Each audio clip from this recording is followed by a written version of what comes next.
स्वागत है आप सभी का 15 शहर 15 रिपोर्टर देखिए। मध्य प्रदेश में मंत्रिमंडल के विभागों को बंटवारा आज नहीं होगा क्योंकि मुख्यमंत्री अब देर रात को भोपाल पहुंचेंगे। उनका इससे पहले दोपहर तक जाने का कार्यक्रम है। मुख्यमंत्री का भोपाल जाने का कार्यक्रम क्यों टला, इसको लेकर राजनीतिक गलियारों में अलग अलग तरीके से कयास लगाए जा रहे हैं। वैसे मुख्यमंत्री ने आज इससे पहले राष्ट्रपति उपराष्ट्रपति से शिष्टाचार भेंट की और राज्य में राजनीतिक हालात और कोरोना के बारे में भी चर्चा की। इसके अलावा शिवराज सिंह चौहान ने नरेंद्र सिंह तोमर से मुलाकात की और राज्य की बासमती चावल को जीआई का दर्जा देने की मांग की। साथ ही सदानंद गौड़ा से राज्य के लिए अतिरिक्त 3 लाख मीट्रिक टन यूरिया की मांग की क्योंकि राज्य में बुआई का रकबा 43% बढ़ा है, इसलिए उर्वरक की जरूरत भी बढ़ी है। मध्य प्रदेश में उपचुनाव से पहले टाइगर के बाद अब चप्पल वाली सियासत तेज हो गई है। मंत्री पद की शपथ लेने वाले प्रद्युमन सिंह तोमर की चप्पल पहने एक तस्वीर वायरल होने के बाद सियासी संग्राम मच गया है। कांग्रेस ने सवाल खड़े करते हुए मंत्री प्रद्युमन सिंह तोमर के चप्पल त्यागने को सियासी ढोंग करार दिया है। दरअसल कुछ वक्त पहले ही मंत्री प्रद्युमन सिंह तोमर ने चप्पलें ये कहते हुए त्याग दी थी कि जब तक ग्वालियर में पानी की समस्या दूर नहीं हो जाती वो चप्पल नहीं पहनेंगे। लेकिन मंत्री पद की शपथ लेने के बाद जब वो अपने समर्थकों से बधाइयां स्वीकार कर रहे थे तो उनकी एक तस्वीर चप्पल पहने हुए वायरल हुई। इसके बाद बीजेपी प्रदेश मुख्यालय में ग्वालियर की वर्चुअल रैली को संबोधित करने पहुंचे प्रद्युमन सिंह तोमर बिना चप्पलों के ही पहुंचे थे। यही वजह है कि अब उनके चप्पल त्यागने को लेकर सियासी संग्राम मचा हुआ है। घरों में ही स्कूल का वातावरण देने के लिए आज से हमारा घर हमारा विद्यालय योजना की शुरुआत हुई है। इस योजना के पीछे स्कूल शिक्षा विभाग का मकसद यही है कि घर में ही स्कूली बच्चों का स्कूल का वातावरण दिया जाए।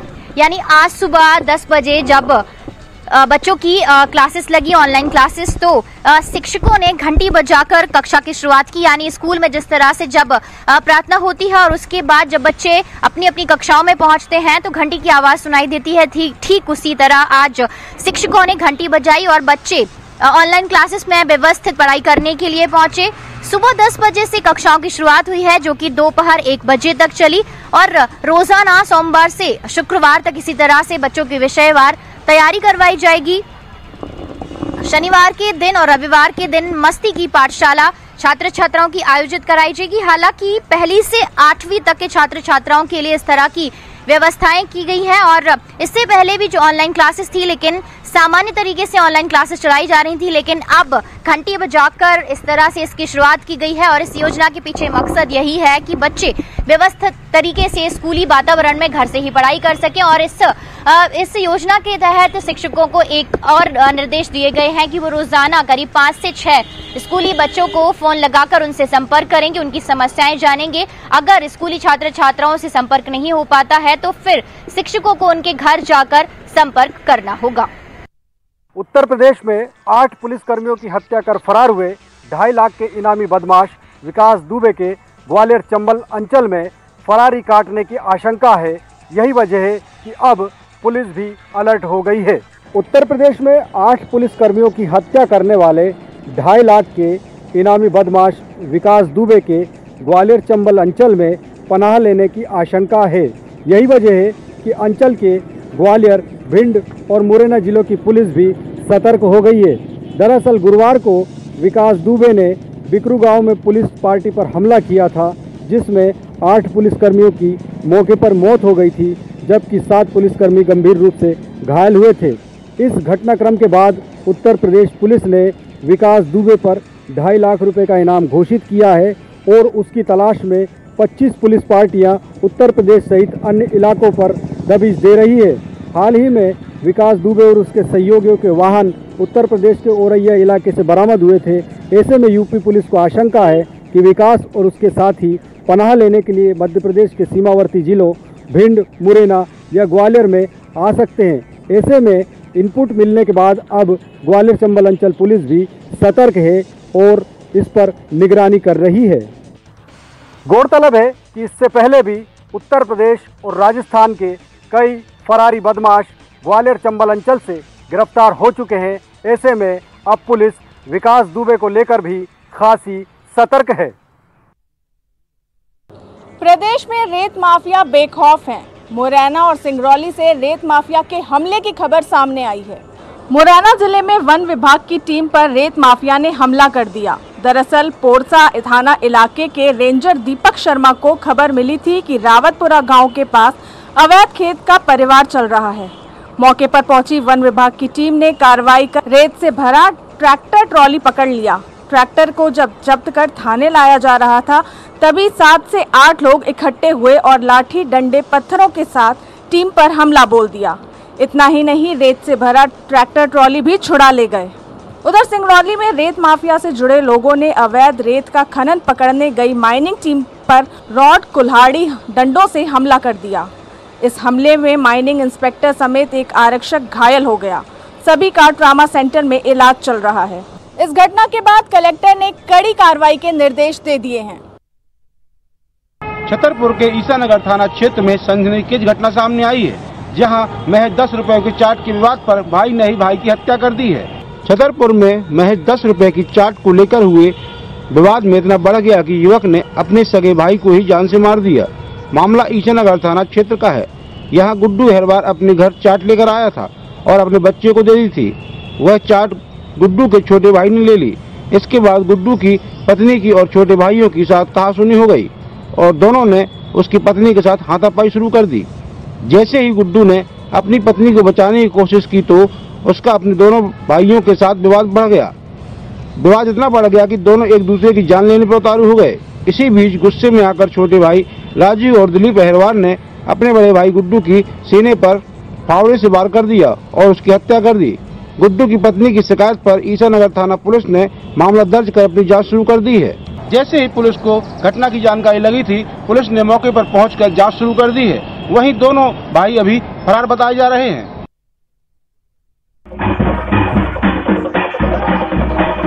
सावन सोमवार की आज पहली सवारी है और बाबा महाकाल की सवारी निकल चुकी है। नए मार्ग से आप देख सकते हैं कि ये इस समय सवारी यहाँ पर आ चुकी है और ये जो नया मार्ग है इस समय फिलहाल सवारी महाकाल मंदिर की से निकलकर हरसिद्धि की तरफ निकल चुकी है और हरसिद्धि से अब ये आप देख सकते हैं कि किस तरह से महाकाल मंदिर का जो सवारी है वो यहाँ पर अभी आ चुकी है। श्रद्धालुओं को हालांकि मना किया गया था, लेकिन श्रद्धालु फिर भी यहाँ पर दिखाई दे रहे हैं कि वो श्रद्धालु जो लोग बाबा महाकाल के जो मानते हैं, जो बाबा महाकाल को जो है पूजन पाठ करते हैं, जो महाकाल जिनके रग बस में बसते रहते हैं, ऐसे में बाबा महाकाल की सवारी आप देख सकते हैं कि किस तरह से ये लोग यहाँ पर इस समय निकल रहे हैं।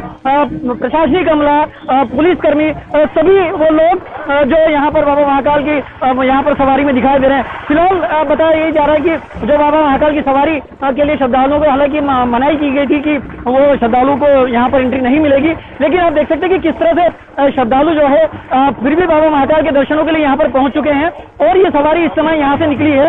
अब सीधे सवारी जो है रामघाट पे जाएगी और रामघाट के बाद वो जो सवारी है बाबा वापस महाकाल मंदिर के लिए और रवाना होगी। सावन के पहले सोमवार पर श्रद्धालु भगवान शिव के मंदिर में पूजा अर्चना करने के लिए पहुंच रहे हैं। हालांकि कोरोना संकट काल के दौरान जो दर्शन करने के जो नियम है उसमें बदलाव देखने को मिल रहा है। यानी जब श्रद्धालु मंदिर में पहुंचेंगे तो उन्हें मास्क लगाकर मंदिर में आना अनिवार्य किया गया है। और ये जो गर्भगृह आप देख रहे हैं, भगवान शिव के गर्भगृह में अभी फिलहाल श्रद्धालुओं के जाने पर फिलहाल प्रतिबंध लगा दिया गया है और यही वजह है कि मंदिर में इस तरह के बोर्ड लगाए गए हैं कि गर्भगृह में प्रवेश प्रतिबंधित है और मूर्ति को स्पर्श करना भी अभी पूरी तरह से मना है। और ये जब श्रद्धालु मंदिर में पूजा अर्चना करने के लिए पहुंचेंगे तो आज जिस तरह से पहुंच रहे हैं श्रद्धालु, तो जब उन्हें भगवान शिव का अभिषेक करना है तो इस तरह से ये जो पाइप है इसकी व्यवस्था की गई है। यानी श्रद्धालु इस पाइप के जरिए भगवान शिव को जल अर्पित कर सकते हैं। यहाँ से जल अर्पित करते हैं और जल और दूध अर्पित करते हैं और ये सीधा भगवान शिव के जो शिवलिंग है उस पर अर्पित हो रहा है। यानी यहीं से ही भगवान शिव का जो जलाभिषेक है, जो दुग्धाभिषेक है, वो यहीं से हो रहा है। यानी सोशल डिस्टेंसिंग के साथ ही इस बार भगवान शिव की पूजा अर्चना की जा रही है। और ये जो टोकनी है यहाँ पर इस गर्भगृह के बिल्कुल दूरी पर स्थापित की गई है, जिसमें जो श्रद्धालु हैं वो बेलपत्र, धतूरे, फूल और दूर्वा, ये जो भगवान शिव की जो प्रिय चीजें हैं इनको यहाँ पर अर्पित कर सकते हैं। श्रद्धालुओं के भगवान शिव की आरती करने के लिए इस तरह से जो व्यवस्थाएं हैं वो यहाँ पर देखने को मिल रही। हालांकि इस जो कोरोना महामारी के दौरान भी जो श्रद्धालु हैं वो पहुंच रहे हैं, लेकिन बीते साल की अगर बात करी जाए तो बहुत बड़ी संख्या में जो श्रद्धालु हैं वो मंदिर में पहुंचा करते थे। अभी फिलहाल जो श्रद्धालुओं की संख्या है उसमें थोड़ी सी गिरावट जरूर हुई है, लेकिन जो भगवान शिव के दरबार पर है श्रद्धालु पूजन अर्चन कर रहे हैं। और आज सावन के पहले सोमवार पर भगवान शिव का विशेष श्रृंगार किया जाएगा, महाआरती होगी और इसी महाआरती के दौरान जो श्रद्धालु हैं मंदिर में पहुंचकर पूजा पाठ कर रहे हैं और यही मन्नत मान रहे हैं कि जल्द से जल्द सुख शांति समृद्धि आए और इस महामारी से जल्द प्रदेश और देश को मुक्ति मिले।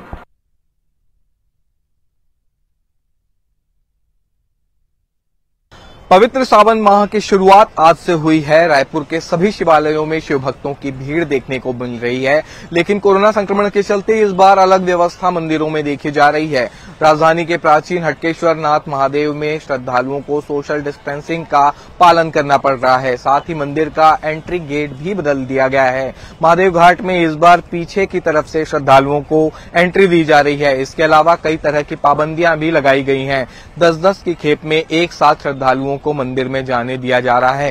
साथ ही साथ थर्मल स्कैनिंग और सैनिटाइजर का उपयोग करके ही श्रद्धालुओं को भीतर प्रवेश दिया जा रहा है। इसके अलावा मंदिर में भगवान और भक्तों के बीच तकरीबन 30 फीट की दूरी रखी गई है और उसी दूरी के बीच में भगवान का दर्शन भक्त कर रहे हैं। इसके अलावा पूजन सामग्रियां चढ़ाने पर भी यहां पर पाबंदी लगा दी गई है। जलाभिषेक और दुग्धाभिषेक भी नहीं किया जा रहा है। इसके अलावा रायपुर से और आसपास से आने वाले श्रद्धालुओं को अलग अलग श्रेणी में रखा गया है और मंदिर समिति द्वारा इनके लिए भी अलग व्यवस्थाएं की गई हैं। हर बार यहां पर हजारों की तादाद में श्रद्धालुओं की भीड़ होती थी, लेकिन इस बार अपेक्षाकृत कुछ कम भीड़ दिखाई दे रही है। हालांकि मंदिर समिति द्वारा तमाम व्यवस्थाएं कर ली गई हैं और पूरे सावन माह भर श्रद्धालुओं को इसी तरह भगवान शिव के दर्शन होंगे।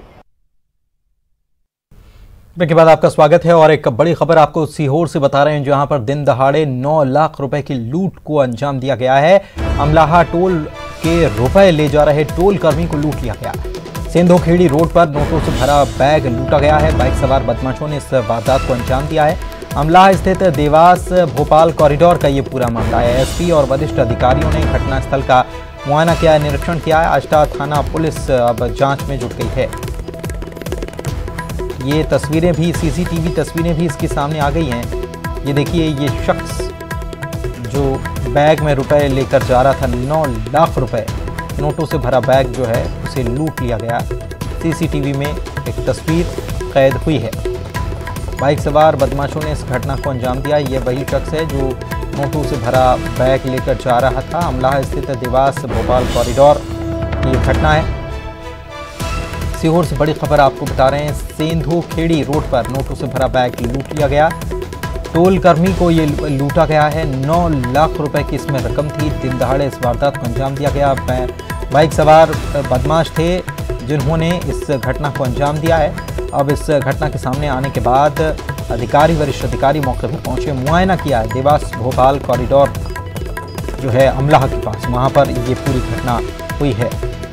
टोल कर्मी के पास 9 लाख रुपए की नकदी थी, जिसे बाइक सवार बदमाश लूट कर ले गए हैं।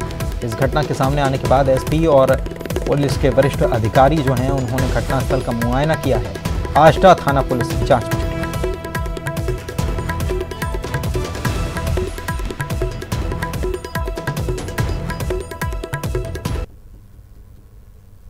पहला दिन है ये सावन मास की जो पहला दिन सोमवार है और इस सोमवार के दिन शिव जी का पूजने के एक उत्तम दिन माना जाता है और भगवान शिव की आराधना का महीना सावन माह को माना जाता है। सावन माह की शुरुआत आज 6 जुलाई को सोमवार से हो रही है।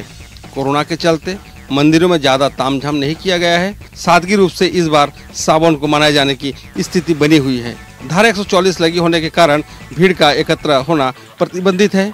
वही कई वर्ष बाद भोलेनाथ को समर्पित पावन श्रावण मास कई सिद्धि योग व विशेष सहयोग लेकर आया है। इस बार सावन मास की शुरुआत 6 जुलाई सोमवार से शुरू हुई है और 3 अगस्त को सोमवार को सावन का अंतिम दिन होगा। यानी सावन महीना की शुरुआत और अंत दोनों ही सोमवार के दिन हो रहे हैं। सावन के महीना में 5 सावन सोमवार पड़ी है, जिसमें पहला 6 जुलाई, दूसरा 13 जुलाई, तीसरा 20 जुलाई, चौथा 27 जुलाई और 5वां अंतिम सोमवार 3 अगस्त को होगा। इस दिन पूर्णिमा है और बहनें अपने भाइयों की कलाई पर रक्षा सूत्र बांधेगी। ज्योतिराचार्य के अनुसार दिन ग्रहों की स्थिति भी कुछ इस तरह चल रही है कि सूर्य, बुध, राहु मिथुन राशि में चल रहे हैं, वहीं गुरु और केतु धनु राशि में भ्रमण कर रहे हैं, जिससे राजनीति, व्यापार और मौसम में बड़े उतार चढ़ाव की आशंका जताई जा रही है। पंडितों के अनुसार सावन माह में 5 सोमवार का योग अति उत्तम है। तो शिवालय में जो भीड़ देखने को मिलता था वो भीड़ इस समय नहीं देखने को मिल रहा है। हालांकि जो श्रद्धालु है वो भगवान के पास यही प्रार्थना कर रहा है कि देश में जिस तरह की वैश्विक महामारी चल रहा है वो जल्दी से हमें निजात मिल सके। आज से जो पवित्र सावन माह की शुरुआत हो रही है, पूरे 1 माह तक शिवालयों में जो है बम बम भोले की गूंज जो है सुनाई देगी। मंदिरों में जो शिवालय है उसमें खासकर की व्यवस्था की गई है। अगर भोरमदेव मंदिर की हम बात करें, छत्तीसगढ़ के खजुराहो के नाम से अवश्य यहाँ दूर दूर से श्रद्धालु आते हैं। इस बार जो है भोरमदेव मंदिर में आने वालों के लिए कुछ अलग नियमों का पालन करना पड़ेगा, क्योंकि जो कोरोना के चलते जो नए नियम बनाए गए हैं, जिसके तहत जो है सोशल डिस्टेंसिंग का पालन करना होगा। भीड़ किसी तरह से जो मंदिर परिसर में एकत्रित नहीं होने दिया जाएगी। इसके अलावा जो है सैनिटाइजर का उपयोग हर श्रद्धालुओं को कराया जा रहा है, जिसकी व्यवस्था जो है प्रशासन द्वारा की गई है। और सबसे खास बात यह है कि मंदिर के जो गर्भगृह तक किसी को जाने की अनुमति नहीं है। इसमें ये सब जो श्रद्धालु जो हैं वो दूर से ही भगवान भोलेनाथ के दर्शन करेंगे। और इसमें जो मंदिर के जो 3 द्वार हैं उनमें से सिर्फ 2 द्वार का ही उपयोग जो है इस बार श्रद्धालु कर पाएंगे, और जिसमें से एक में एंट्री है और दूसरे में एग्जिट है। और किसी तरह के भीड़ की व्यवस्था जो है मंदिर परिसर में नहीं करने दिया जा रहा है। प्रशासन की पूरी तरह से मुस्तैद है और वह दर्शन करने के लिए जो श्रद्धालु जो हैं उनको जो है नए नियमों का पालन इस बार करना होगा।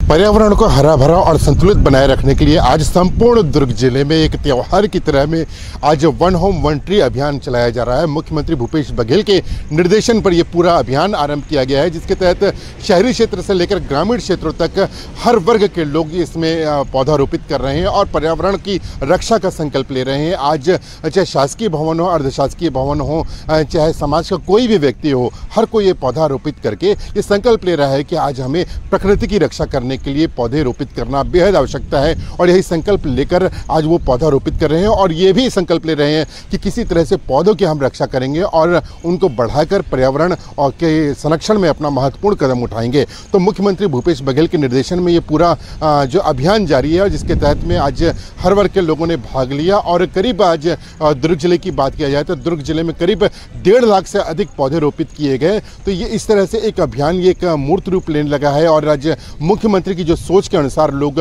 काम कर रहे हैं और पर्यावरण की रक्षा के लिए संकल्प ले रहे हैं।